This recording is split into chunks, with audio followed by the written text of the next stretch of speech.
Jesus Cristo, vamos abençoar os dizimistas, ofertantes. Santo Pai eterno Deus, nós abençoamos no poder do sangue de Jesus e do seu santo nome todos os dizimistas e ofertantes da tua obra, Pai. Pedimos, Pai, que o Senhor derrame sobre ele das janelas dos céus as bênçãos sem medidas, que o Senhor abra portas, Deus, para abençoar todos que desejam abençoar a tua obra, e que o Senhor honre cada voto e cada propósito feito com esta obra e com a casa do Pai. É o que pedimos e agradecemos no nome de Jesus. Amém. Obrigado, irmã Rebeca. Amados, nós vamos fazer uma leitura na palavra. Antes do ato profético, vamos trazer uma palavra para o povo de Deus. Glorificado e exaltado seja o nome de Jesus Cristo. Peço a você que abra a sua Bíblia no capítulo de número 20 de Mateus. Mateus capítulo 20.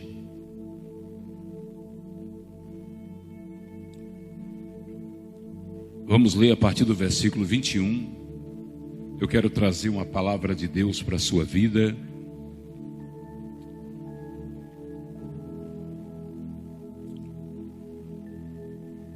Mateus capítulo 20, versículo 21 a seguir. E ele disse-lhes: que queres? Jesus perguntou: o que queres? A mesma coisa que ele disse a Bartimeu: o que queres que eu te faça? Aqui ele disse: o que queres? Ela respondeu. Quem era ela? A mulher de Zebedeu, a mãe de João e de Tiago. Ela respondeu: dize que estes meus dois filhos se assente um à tua direita e outro à tua esquerda no teu reino. Jesus, porém, respondeu, disse: não sabeis o que pedis. Podeis vós beber o cálice que eu hei de beber e ser batizado com o batismo com que eu sou batizado? Diz-lhes eles: podemos. E responderam: podemos. Aqui foi eles que responderam, João e Tiago. E disse-lhes ele: na verdade, bebereis o meu cálice, mas o assentar-se à minha direita ou à minha esquerda não me pertence dá-lo, mas é para aqueles para quem meu Pai o tem preparado. Amados, eu quero depois nós vamos para Lucas capítulo 5. Lucas capítulo 5. Eu quero falar um pouco sobre a vida do crente na presença de Deus. Nós temos por parte de Deus um pedido de Deus. Em alguns versículos bíblicos, Deus deixa explícito o desejo dele que nós não tenhamos nada a ver com este mundo. Jesus Cristo disse: o meu reino não é deste mundo. Jesus Cristo disse: buscai o reino de Deus e a sua justiça em primeiro lugar, e as demais coisas vos serão acrescentadas. Aqui nós encontramos uma mulher que para aquela época era uma mulher de posses. Ela era mulher do homem que tinha a maior frota de barcos para pescar naquela época, que era Zebedeu. Pedro trabalhava para ele, André, irmão de Pedro, trabalhava para ele. E agora seus filhos deixam seu pai Zebedeu e seguem Jesus Cristo. E ela procura encontrar-se com Jesus, e num dos encontros desse, ela diz: coloca um filho meu à tua direita e outro à tua esquerda quando o Senhor chegar no teu reino. Porque na cabeça dela o reino de Jesus Cristo era o trono de Israel. Eles não estavam entendendo. Alguns discípulos que caminhavam com Jesus acreditavam também nisso, inclusive Judas. Acreditavam que o reino que Jesus falava era o trono de Israel.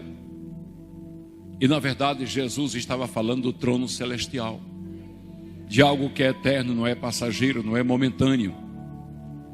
E Jesus repreende eles, e eles dizem: nós podemos.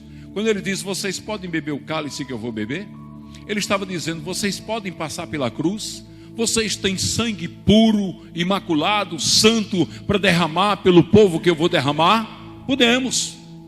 Eles não tinham noção nenhuma do que estava acontecendo. Caminhavam com Jesus, estavam com Jesus, mas não tinham noção do que Jesus era.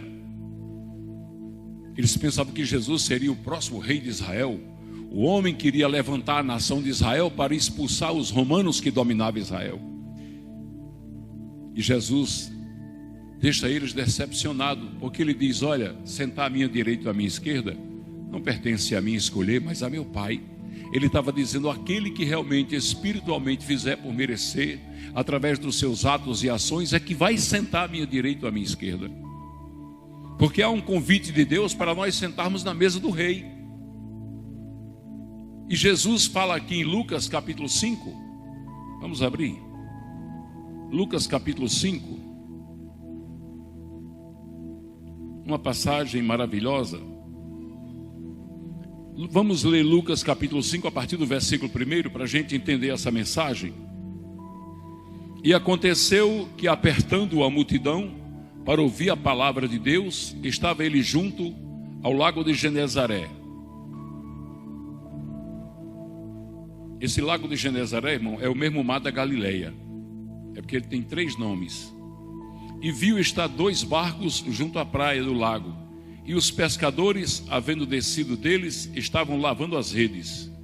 E entrando num dos barcos, que era o de Simão, que é Pedro, pediu-lhes que o afastasse. Atente para esse detalhe: o afastasse um pouco da terra, e assentando-se ensinava-os do barco a multidão. Esse momento em que Jesus disse: afasta o barco um pouco da terra aí, não foi por causa da multidão. Era uma forma de Jesus dizer que para vocês aprender de mim, tem que se afastar um pouco da terra. Tem que sair um pouco desse território que nós vivemos aqui, para poder viver as coisas sobrenaturais de Deus. Porque se estamos ligados na terra, vamos valorizar só as coisas da terra. E Jesus disse: onde estiver o teu tesouro, aí estará o teu coração. Não acumuleis bem na terra, onde a traça e a ferrugem os consome. Acumuleis nos céus, onde nem a traça nem a ferrugem os consome. Os ensinamentos de Jesus Cristo têm sido para direcionar o seu povo sempre para o eterno, sempre para o que é celestial, sempre para o que é de Deus. Por quê? Porque é melhor. E aqui a palavra vai dizer que depois que ele ensinou a eles, depois que Pedro e os demais que estavam com ele se maravilharam com o aprendizado que Jesus estava passando para eles, Jesus disse: agora volta ao mar e lança as redes. Aí vem aquela velha frase de Pedro: pescamos a noite inteira, não pegamos nada, mas debaixo da tua palavra vamos fazer isso. E pegaram o peixe de uma maneira tremenda e poderosa. E quando Jesus falava, Pedro percebeu que se tratava de um rabi santo, que quando Pedro volta carregado de peixes, Pedro diz: afaste-se de mim, eu sou um pecador. E Jesus diz: não, Pedro, eu vou fazer de você um pescador de homens. Pecador eu sei que você é, Pedro, mas eu te quero assim mesmo. Eu vou te transformar, Pedro. Então as transformações que Deus exerce na nossa vida é para nos desprender do material. Não tem nada errado você ter bens materiais, você trabalhar para conquistar, para dar conforto à sua família. Agora isso não pode estar acima do seu Deus, não pode estar acima do seu relacionamento com Deus. Você buscar um curso superior, um curso de especialização, um bom emprego, você sonhar com a casa para dar conforto à sua família, um carro para você, não tem nada errado nisso, irmãos. A Bíblia conta a história de homens que eram riquíssimos, abençoados por Deus. Agora eles eram Deus em primeiro lugar. Então nós estamos numa campanha, e nessa campanha nós precisamos aprender de Deus para recebermos o que Deus tem para nos dar. Por que que a pesca maravilhosa aconteceu? Porque eles ouviram primeiro Jesus pregar. Porque Jesus entrou no barco, porque Pedro permitiu Jesus entrar no barco. Isso, simbolicamente falando, Pedro permitiu que Jesus entrasse na vida dele. O barco da nossa vida é a nossa vida. Então quando Pedro disse: sim, Senhor, pode entrar, e afastou o barco, Pedro estava dizendo assim: farei tudo que o Senhor mandar. E Pedro aprende aquilo e depois se torna um pescador de maior sucesso daquela região. Só que Pedro abandonou as redes, abandonou o barco e seguiu Jesus. E os historiadores da época, como Cícero, Suetônio, Flávio Josefo e outros, narram a história que Pedro tinha a sogra dele com uma doença que não tinha cura. E a preocupação de Pedro, inclusive tem um filme de Jesus que conta essa história, que Pedro estava muito preocupado com a situação da saúde da sogra. A sogra morava na casa dele porque era doente. Então logo Jesus sai de lá da pesca maravilhosa, vai para a casa de Pedro. E quando ele chega na casa de Pedro, a palavra diz que ela estava com febre, enferma, e Jesus impôs as mãos sobre a cabeça dela e ela foi curada instantaneamente. Mas a palavra também diz que logo que ela foi curada, ela se levantou e começou a servi-los no plural, servir a Jesus e todos que com ele estavam. Então Deus, quando nos cura, não é para ficarmos parados, é para servi-lo. Deus, quando nos cura, entenda essa cura, não só a cura física, biológica, mas entenda a cura psicossomática, a cura dos nossos traumas, nossos medos, nossas angústias, da nossa ansiedade. Quando Deus nos liberta de tudo isso, Ele está nos libertando para nós, curados por Ele, curarmos outras pessoas também. E o recado de Jesus tinha sido esse para aqueles discípulos, que eles precisavam entender como funciona o reino de Deus, para poder desfrutar dele. Você só tem conhecimento de um amigo, só sabe o que esse amigo pensa a seu respeito, o que ele vai fazer diante de qualquer situação na sua vida, se você realmente caminhar com ele, se você tiver intimidade com ele. E Jesus é esse amigo que quer estabelecer intimidade com cada um de nós. Olha ele na vida de Pedro, olha ele entrando no barco, olha ele na casa de Pedro curando, olha ele repreendendo João, Tiago. Ele estava dizendo: vocês não estão entendendo é nada. Eu tenho coisa muito maior para você do que o trono de Israel. Eu tenho um trono do universo para você estar comigo lá. Eu tenho algo maior. Não é você ser o auxiliar do rei, não, é você ser o filho do rei. Era esse o recado que Jesus estava passando para aqueles homens naquele momento. E esse foi o grande desafio dos discípulos, aprender quem era Jesus. Você sabe o que é que essa palavra nos traz? É que muita gente caminha com Jesus, mas não sabe quem ele é. Os discípulos estavam no barco, o mar estava revolto, a tempestade era forte. Acordaram Jesus: mestre, não te incomodas que nós pereçamos? Jesus se levanta, quieta-te mar, calma-te tempestade. Eles olham para o outro e falam: mas quem é esse homem que até o vento e o mar obedecem a ele? Eles estavam com ele, mas não sabiam quem ele era. Filipe diz: Senhor, mostra-nos o Pai, isso nos basta. E Jesus diz: Filipe, eu estou com vocês há tanto tempo e você me pergunta isso? Quem vê o Pai vê a mim, quem vê a mim vê o Pai. Ele estava dizendo: é o próprio Deus que está aqui na tua vida, Filipe. Então numa campanha como essa, não tem essa história: eu acho que Deus vai fazer. Acho não, Deus vai fazer, porque Ele é fiel para cumprir com a sua palavra. E nós temos que acreditar nisso. A palavra do Senhor diz em Tiago, no capítulo 1, que quem duvida é como uma folha seca jogada ao chão, como um navio selêmia jogado de um lado para o outro pelos vendavais da vida. Nós temos que crer, irmãos, nas promessas de Deus. Nós temos recebido cada testemunho fantástico, maravilhoso, cada bênção que a gente vê os irmãos contando. Cura de câncer, pessoas condenadas à morte pela medicina, Deus curando, restaurando. Mas tem gente que não acredita. Um teólogo aqui de Mossoró, um tempo desse atrás, falou para mim que não acreditava em milagre. Falei: meu irmão, não, os de Jesus eu acredito, mas não acredito hoje. Meu irmão, o Senhor disse que os sinais seguiriam a todos, em todos os tempos. O Senhor diz: imporão as mãos sobre os enfermos e eles serão curados. Isso é milagre. Em meu nome repreenderão os demônios. Isso é autoridade dada por Deus. Mas ele disse: mas não consigo acreditar. Sabe o que foi que Deus fez com ele uma noite? Eu comecei a orar por ele. Ele é aí da Assembleia de Deus. Comecei a orar por ele, que ele é muito amigo meu. Não vou dizer o nome dele, pode ele não gostar. Quando um dia ele ia fazer uma reforma na casa dele e estava preocupado, que ele é professor universitário, não conhecia ninguém. Jesus disse: entra no carro. Aí ele disse: 8 horas da noite, mas eu não vou sair mais, entra no carro. Ele chamou a esposa dele, entrou no carro. Saia. Ele saiu. Vira à direita, vira à esquerda, siga em frente. O GPS de Jeová, viu, irmãos? Quando chegou no lugar, ele falou: parem. A pessoa que você está precisando está nessa casa aí. Ele olhou. Só que nessa caminhada dele, ele sabia que era o homem que ele estava precisando para reformar a casa dele. Ele chega lá e bate na porta. O homem abriu a porta. Boa noite. Ele disse: o senhor é pedreiro? Ele disse: sou. Ele disse: rapaz, eu tenho um serviço lá em casa e eu vim aqui saber se você pode fazer. O pedreiro disse: eu sei quem te mandou aqui.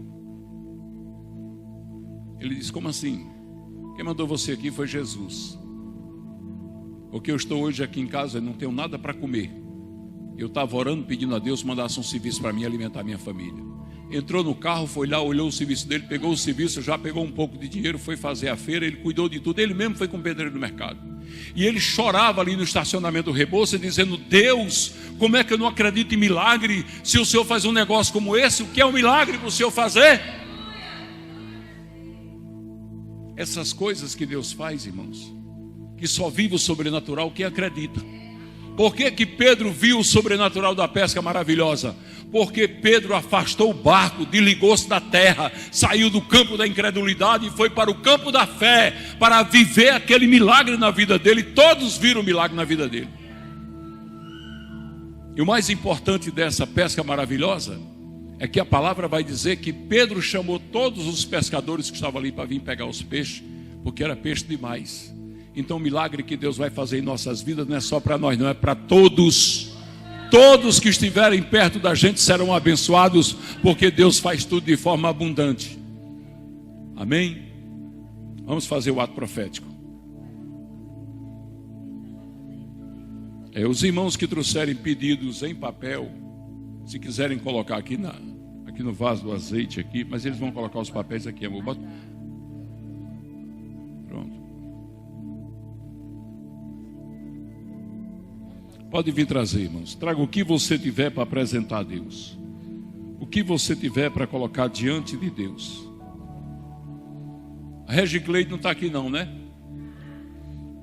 Está ali ela. Regicleide, uma vez, irmãos, no Pocinho de Jacó, quando a igreja era do outro lado, ela pegou a carteira de trabalho dela, botou em cima da mesa.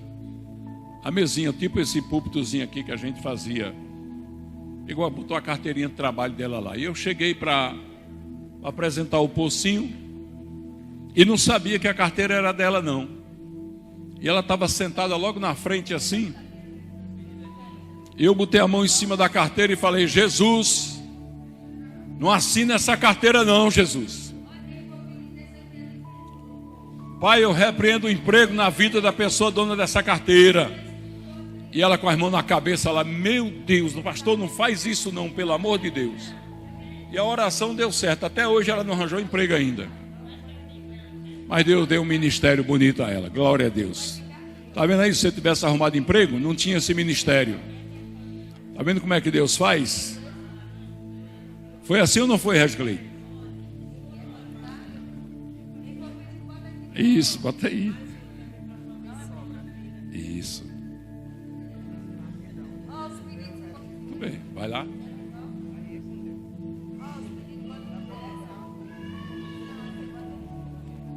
Pode colocar aqui que nós vamos orar. Ô glória. Seja bem-vinda. Amém. Como é o nome da senhora? Carla. Seja bem-vinda, irmã Carla. Amém. Glória a Deus. Olha, o pessoal está apresentando muita coisa hoje aqui. Glória a Deus. Isso é fé. Ato profético é ato de fé. Ato de fé, meu irmão. Glória a Deus. Vou passar o azeite aqui em nossas mãos. Aleluia, glória a Deus.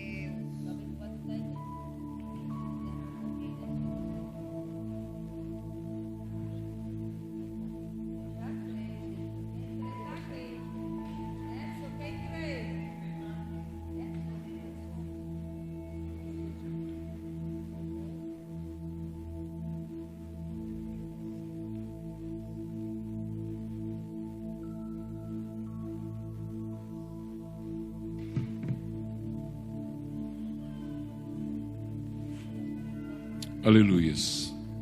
Quando Senaqueribe cercou Jerusalém, havia mais de 185 mil soldados assírios para tomar Jerusalém. Senaqueribe não tinha exército para combater o exército assírio. Ezequias não tinha exército para combater Senaqueribe. Era uma situação que ele não tinha como resolver. As afrontas eram muito grandes. Rabsaque, o auxiliar de Senaqueribe, dizia para o povo em cima do muro, falando na linguagem deles: nós vamos entrar aí, e vocês que estão confiando em Ezequias, vocês vão comer suas fezes e beber suas urinas. E as pessoas diziam: não diga assim não fale na nossa língua não, para não assustar o povo aqui da cidade. E ele repetia, dizia e humilhava eles. Mas enquanto eles faziam isso, ele entregava as cartas de ameaça. E a Ezequias, ao receber aquelas cartas, Ezequias pega aquelas cartas e vai para a casa de Deus, para o templo. E a palavra diz que ele colocou diante de Deus e disse: está aqui, Senhor, olha, qual é a situação que eu estou enfrentando aí? Está aqui. As afrontas de Senaqueribe, que já passou por aí, destruiu tudo, acabou com tudo, agora está aqui às nossas portas dizendo que vai nos destruir.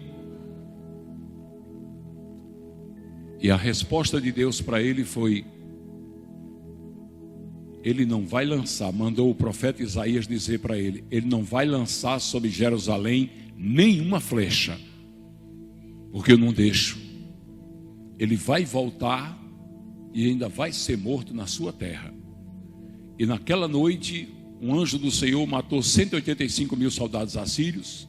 Senaqueribe volta à sua terra, e ele estava diante do Deus dele, quando 2 filhos dele mataram ele, a espada.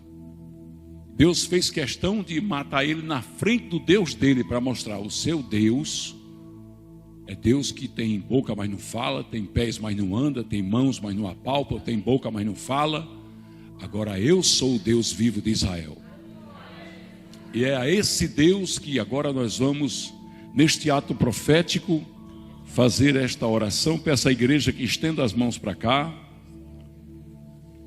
Maravilhoso Pai, Santo Deus, estamos aqui, Pai, diante, Senhor, de muitos pedidos dos teus filhos, de atos de fé, Pai, de confiança em Ti, Deus. Deus, o Teu povo sabe que Tu és o Deus da guerra, Tu és o Deus da bênção, da provisão, Tu és o Deus que abençoa, Tu és o Deus que muda diagnóstico, Tu és o Deus que dá sentença favorável. O Teu povo sabe que Tu és o Deus que abre a porta e ninguém fecha, fecha e ninguém abre. E aqui estão diante de Ti esses problemas.